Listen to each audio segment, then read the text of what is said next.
Explore India with विकास में आपका स्वागत है। आज हम चार धाम यात्रा पर चर्चा करेंगे।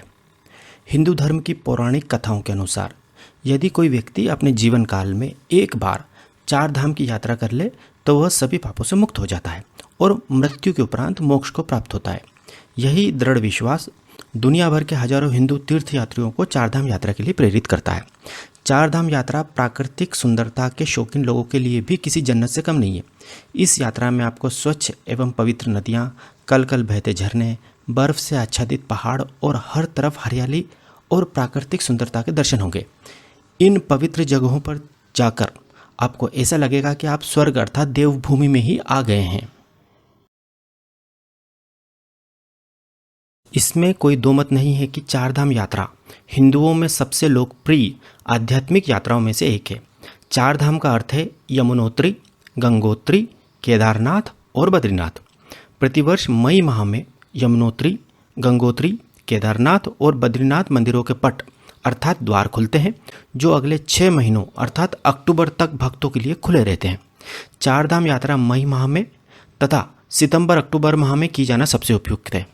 बरसात के महीनों जुलाई तथा अगस्त में यात्रा करना बहुत ज़्यादा खतरनाक माना जाता है, क्योंकि इस समय भारी बारिश के चलते जगह जगह रास्ते भूस्खलन के कारण बंद हो जाते हैं तथा आप रास्ते में ही बुरी तरह फंस सकते हैं।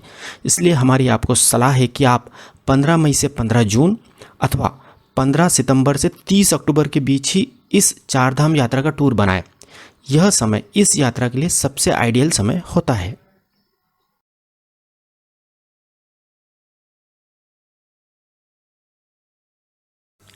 अब आपके सामने सबसे बड़ा सवाल यह उत्पन्न होता है कि इस पवित्र यात्रा की शुरुआत कहाँ से करें।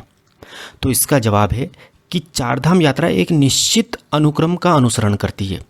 चारधाम यात्रा हमेशा यमुनोत्री धाम से शुरू होकर गंगोत्री, केदारनाथ और बद्रीनाथ धाम पर जाकर समाप्त होती है।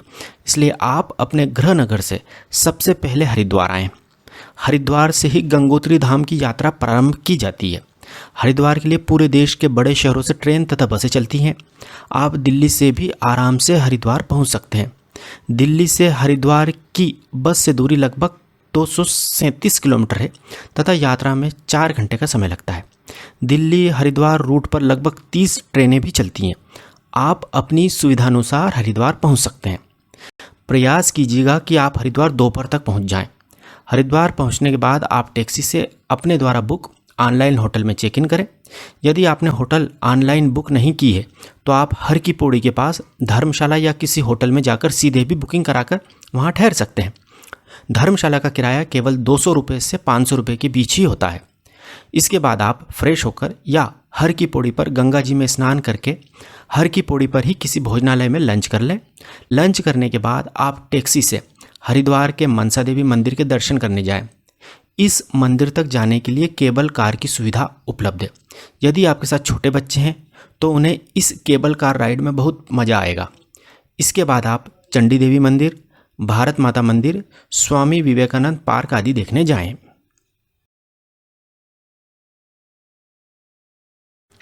इसके उपरांत आप हर की पौड़ी पर हर शाम को होने वाली गंगा आरती में शामिल हों। इस गंगा आरती में शामिल होने के लिए हिंदू तीर्थयात्री ही नहीं अपितु विदेशी टूरिस्ट भी बहुत बड़ी संख्या में आते हैं। गंगा आरती में शामिल होने के बाद आप हर की पौड़ी पर किसी भोजनालय में भोजन करें तथा अपनी होटल या धर्मशाला में जाकर विश्राम करें। इस प्रकार आपकी चारधाम यात्रा का पहला दिन समाप्त होता है। अगले दिन अर्थात दूसरे दिन सुबह आप हर की पौड़ी पर गंगा जी में स्नान करें तथा वहीं पर होटल में नाश्ता करने के बाद अपनी होटल से चेकआउट करें। इसके बाद आप हर की पौड़ी के टैक्सी स्टैंड से जानकी चट्टी तक के लिए टैक्सी बुक करें।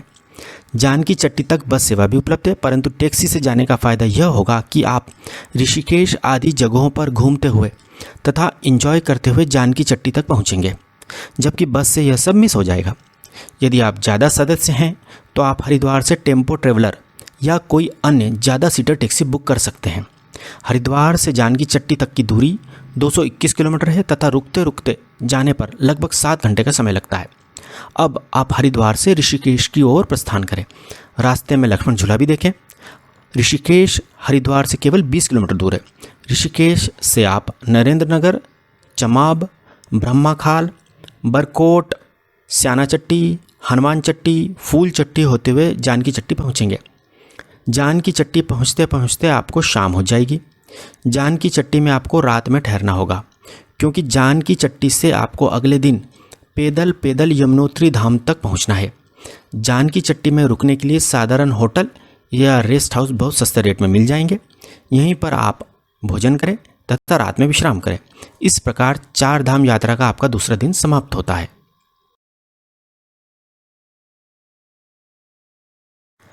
तीसरे दिन सुबह आप स्नान करने तथा नाश्ता करने के बाद जानकी चट्टी से माँ यमुनोत्री धाम के लिए पैदल यात्रा प्रारंभ करें। जानकी चट्टी से यमुनोत्री धाम केवल 6 किलोमीटर दूर है। यदि आपके साथ बुजुर्ग लोग हैं तो आप जानकी चट्टी से पिट्ठू अर्थात घोड़ा भी कर सकते हैं, जो उन्हें यमुनोत्री धाम तक लेकर जाएगा। यमुनोत्री धाम पहुंचकर आप यमुनोत्री मंदिर में माँ यमुना की पूजा अर्चना करें। इसके बाद आप सप्तऋषि कुंड भी चाहें तो देख सकते हैं। सप्तऋषि कुंड से ही यमुना नदी का उद्गम होता है, परंतु यह बात याद रखें कि सप्तऋषि कुंड यमुनोत्री मंदिर से 14 किलोमीटर दूर है तथा रास्ता भी बहुत दुर्गम है। इसलिए यदि आपके साथ बुजुर्ग व्यक्ति हैं तथा बच्चे हैं तो आप सप्तऋषि कुंड देखने बिल्कुल ना जाएं। आप केवल यमुनोत्री मंदिर तक ही जाएं तथा वहां से वापस जानकी चट्टी आ जाएं। जानकी चट्टी में अपनी होटल में रात का भोजन करें तथा रात में विश्राम करें।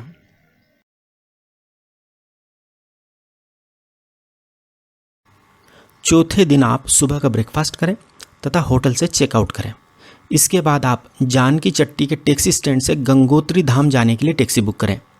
जानकी चट्टी से गंगोत्री धाम की दूरी 220 किलोमीटर है तथा यात्रा में लगभग 7 घंटे का समय लगता है। यमुनोत्री धाम पहुंचने के बाद आप अपनी होटल या धर्मशाला में चेक इन करें तथा रात का भोजन करने के बाद विश्राम करें। अगले दिन आप सुबह स्नान करने के उपरांत गंगोत्री धाम मंदिर के दर्शन करें। गंगोत्री धाम मंदिर में जाने के लिए आपको यमुनोत्री धाम मंदिर की तरह पैदल नहीं चलना पड़ेगा। गौरतलब है कि यह मंदिर देवी गंगा को समर्पित है, जो उत्तराखंड के उत्तरकाशी जिले में भागीरथी नदी के तट पर स्थित है। कहा जाता है कि गंगोत्री धाम वह स्थान है जहां देवी गंगा पहली बार भागीरथ द्वारा 1000 वर्षों की तपस्या के बाद स्वर्ग से उतरी थी। गौरतलब है कि गोमुख ग्लेशियर गंगा नदी का वास्तविक स्रोत है, जो गंगोत्री मंदिर से 19 किलोमीटर की दूरी पर है। गोमुख ग्लेशियर तक जाना हर किसी के लिए संभव नहीं है, क्योंकि गोमुख ग्लेशियर तक गाड़ी नहीं जाती है। वहाँ तक पैदल ट्रैकिंग करते हुए ही जाना पड़ता है। इसलिए हमारी सलाह है कि आप केवल गंगोत्री मंदिर तक ही जाएं। गंगोत्री मंदिर के दर्शन के उपरांत आप भोजन करें तथा गंगोत्री धाम में स्थित अन्य धार्मिक स्थानों का भ्रमण करें। इसके उपरांत आप अपने होटल में रात का भोजन करके रेस्ट करें। छठे दिन आप सुबह का ब्रेकफास्ट करें तथा होटल से चेकआउट करें। इसके बाद आप गंगोत्री धाम के टैक्सी स्टैंड से गौरीकुंड जाने के लिए टैक्सी बुक करें। गंगोत्री धाम से आप रुद्रप्रयाग, गुप्तकाशी, फाटा, रामपुर, सीतापुर, सोनप्रयाग होते हुए गौरीकुंड तक पहुंचते हैं। गौरीकुंड पहुंचने के बाद आप गौरीकुंड में अपनी होटल में डिनर करें तथा जल्दी से सो जाएं, क्योंकि अगले दिन आपको सुबह सुबह अपनी केदारनाथ धाम के लिए चढ़ाई जो शुरू करनी है। गौरीकुंड से केदारनाथ पहुंचने के लिए आपको 20 किलोमीटर की ट्रैकिंग अर्थात पैदल चढ़ाई करनी होगी। गौरतलब है कि 4 धाम यात्रा में तीसरा प्रमुख धाम केदारनाथ धाम ही है। केदारनाथ धाम 12 ज्योतिर्लिंगों में शामिल है और यह धाम हिमालय की गोद में और मंदाकिनी नदी के तट के पास स्थित है, जो 8वीं ईस्वी में आदि शंकराचार्य द्वारा बनवाया गया था। केदारनाथ धाम जाने के लिए गौरीकुंड ही अंतिम पॉइंट होता है, जहां तक कोई भी परिवहन वाहन पहुंच सकता है। अगर आप गौरीकुंड से केदारनाथ तक की ट्रैकिंग से बचना चाहते हैं तो आप गौरीकुंड से हेलीकॉप्टर सेवा से भी केदारनाथ धाम जा सकते हैं। अगर आप यह सोच रहे हैं कि गौरीकुंड पहुंचे और आपको हेलीकॉप्टर खड़ा मिल जाएगा, तो ऐसा नहीं होगा। इसके लिए काफ़ी पहले से ऑनलाइन बुकिंग करानी पड़ती है। हेलीकॉप्टर द्वारा गौरीकुंड से केदारनाथ तथा वापस केदारनाथ से गौरीकुंड का किराया लगभग 5000 रुपये होता है तथा एक तरफ की यात्रा में केवल 10 मिनट लगते हैं। हेलीकॉप्टर से केदारनाथ धाम जाने तथा वापस आने की दोनों फ्लाइटों के बीच आपको केवल 6 घंटे का समय दिया जाता है। आपको 6 घंटे के भीतर दर्शन करके वापस आना होता है। जैसे यदि आप सुबह 7 बजे की फ़्लाइट से केदारनाथ पहुंचे हैं तो आपको दर्शन करके वापस हेलीपैड तक 1 बजे के पहले पहुंचना होता है, वरना आपकी वापसी की टिकट निरस्त हो जाती है तथा आपको वापस पैदल जाना पड़ता है। हेलीकॉप्टर सेवा फाटा नामक स्थान से भी चलती है। हेलीकॉप्टर के अलावा आप पिट्ठू, पालकी आदि से भी केदारनाथ धाम पहुंच सकते हैं, परंतु जो आनंद गौरीकुंड से केदारनाथ धाम तक पैदल जाने में आएगा वह आनंद किसी भी अन्य साधन से नहीं आएगा।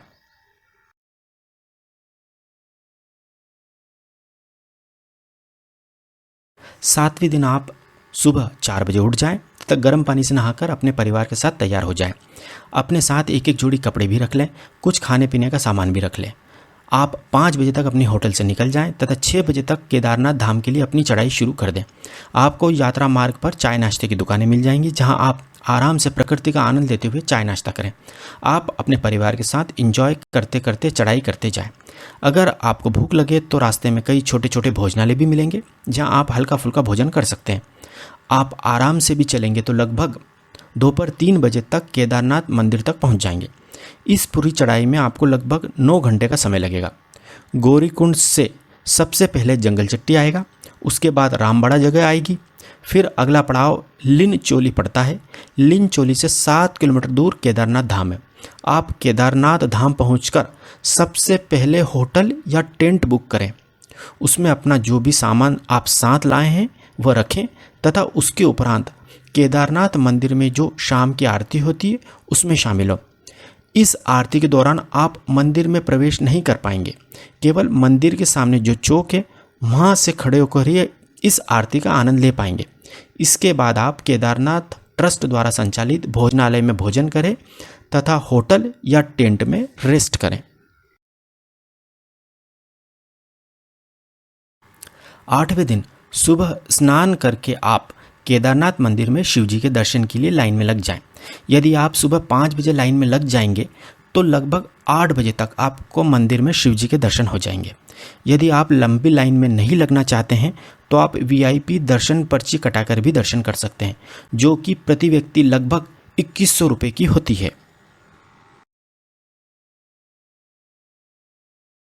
दर्शन करने के बाद आप चाय नाश्ता करके होटल से या टेंट से अपना सामान वापस लेकर नीचे गौरीकुंड के लिए प्रस्थान करें। रास्ते में आप किसी भोजनालय में भोजन भी कर लें। गौरीकुंड वापस आकर आप अपनी होटल में विश्राम करें, क्योंकि आप इस यात्रा में बहुत थक जाएंगे।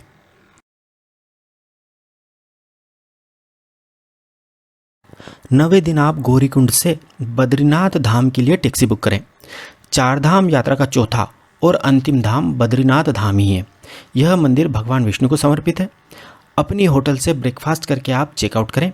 गौरीकुंड से बद्रीनाथ की दूरी 218 किलोमीटर है तथा यात्रा में लगभग 5 घंटे का समय लगेगा। गौरीकुंड से रुद्रप्रयाग, कर्णप्रयाग, नंदप्रयाग, चमोली, बिरही, पीपलकोटी, जोशीमठ होते हुए आप बद्रीनाथ पहुंचेंगे। यदि आप सुबह 9 बजे भी गौरीकुंड से निकलते हैं तो 2 बजे तक बद्रीनाथ पहुंच जाएंगे। रास्ते में ही आप लंच कर लें। आप बद्रीनाथ धाम में अपनी होटल में चेक इन करें तथा सामान होटल में रखने के बाद आप बद्रीनाथ मंदिर में दर्शन के लिए लाइन में लग जाएं। दर्शन करने के बाद यदि समय बचे तो आप आसपास के धार्मिक स्थल भी विजिट कर लें। इसके बाद आप अपनी होटल में आकर रेस्ट करें।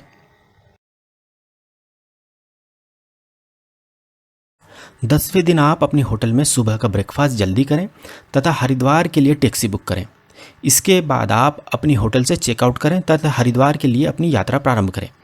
बद्रीनाथ से हरिद्वार की दूरी 313 किलोमीटर है तथा यात्रा में 9 से 10 घंटे का समय लगता है। यदि आप बद्रीनाथ से सुबह 9 बजे भी निकलते हैं तो आप शाम को 7 बजे तक हरिद्वार पहुंच जाएंगे। इसके बाद आप हरिद्वार से यदि कनेक्टिंग ट्रेन या बस हो तो अपने गृह नगर के लिए निकल जाएं। यदि ऐसा नहीं हो तो आप हरिद्वार में किसी होटल में चेक इन करें तथा रेस्ट करें। अगले दिन आप हरिद्वार से अपने गृह नगर की ओर प्रस्थान करें। इस प्रकार आपकी 4 धाम यात्रा समाप्त होती है। इस 10 दिन की 4 धाम यात्रा से जुड़ी प्रमुख बातें इस प्रकार हैं। पहली, आप चाहें तो इस पूरी 4 धाम यात्रा के लिए हरिद्वार से एक ही टैक्सी बुक कर सकते हैं।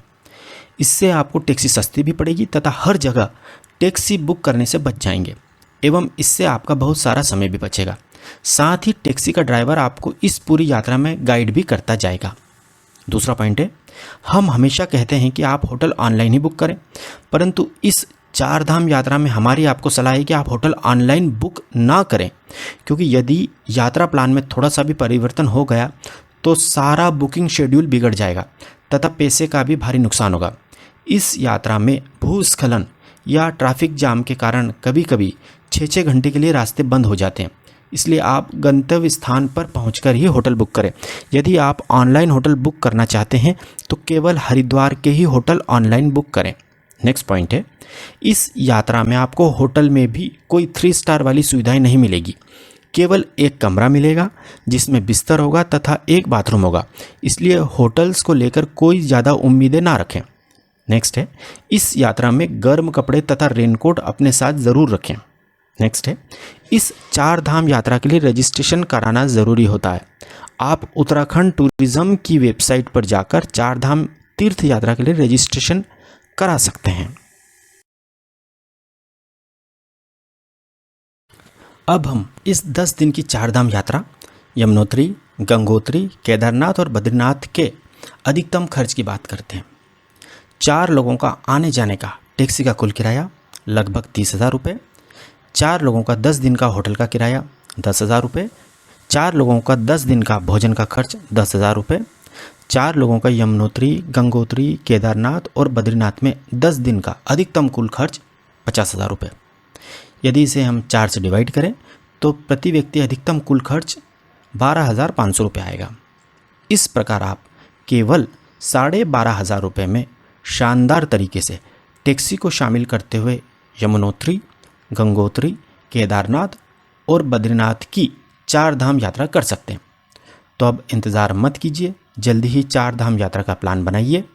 यदि आपको हमारी जानकारी सही तथा उपयोगी लगी हो तो प्लीज़ हमारे चैनल एक्सप्लोर इंडिया विद विकास को सब्सक्राइब ज़रूर कीजिएगा। Thank you.